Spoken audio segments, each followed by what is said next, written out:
शेतकरी बांधवांना कुठलीही अडचण येऊ देणार नाही. माजी मंत्री आमदार संजय बनसोडे. मुख्यमंत्री बळीराजा शेतपानंद रस्ते या क्रांतिकारी योजनेचा आमदार संजय बनसोडे यांनी घेतला आढावा.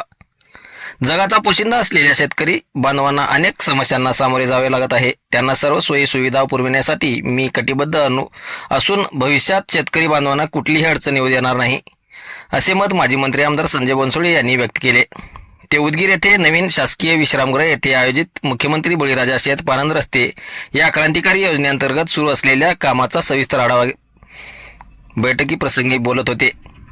यावेळी उपजिल्हाधिकारी सुशांत शिंदे, उपविभागीय पोलीस अधिकारी गजानन भातलवंडे, तहसीलदार राम बोरगावकर, राजेश लांडगे, उदगीर ग्रामीणचे पोलीस निरीक्षक राजकुमार पुजारी, जिल्हा परिषद सदस्य रामचंद्र तिरुके, जिल्हा परिषद सदस्य प्राध्यापक दिलीप कुमार मटके, जिल्हा परिषद सदस्य डॉक्टर दीपक सोमवंशी, जिल्हा परिषद सदस्य ज्ञानेश्वर बिरादर, यमुनाजी भुजबळे आदी उपस्थित होते.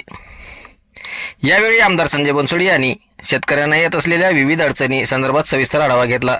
त्यानंतर मुख्यमंत्री बळीराजा शेतपानंद रस्ते या क्रांतिकारी योजनेअंतर्गत सुरू असलेल्या कामाचा आढावा घेऊन या बैठकीमध्ये संबंधित अधिकाऱ्यांसोबत चर्चा करून शेतकऱ्यांना येत असलेल्या अडचणी अतिक्रमण काढण्यासाठी लागणारे संरक्षण, प्रलंबित कामे, प्रतिनिधीची स्थिती व प्रत्यक्ष अंमलबजावणी याबाबत माहिती घेऊन अधिकाऱ्यांना शेतकऱ्यांची प्रलंबित असलेली कामे लवकरात लवकर मार्गी लावण्यात याव्या, अशाही सूचना आमदार संजय बनसोडे यांनी दिल्या.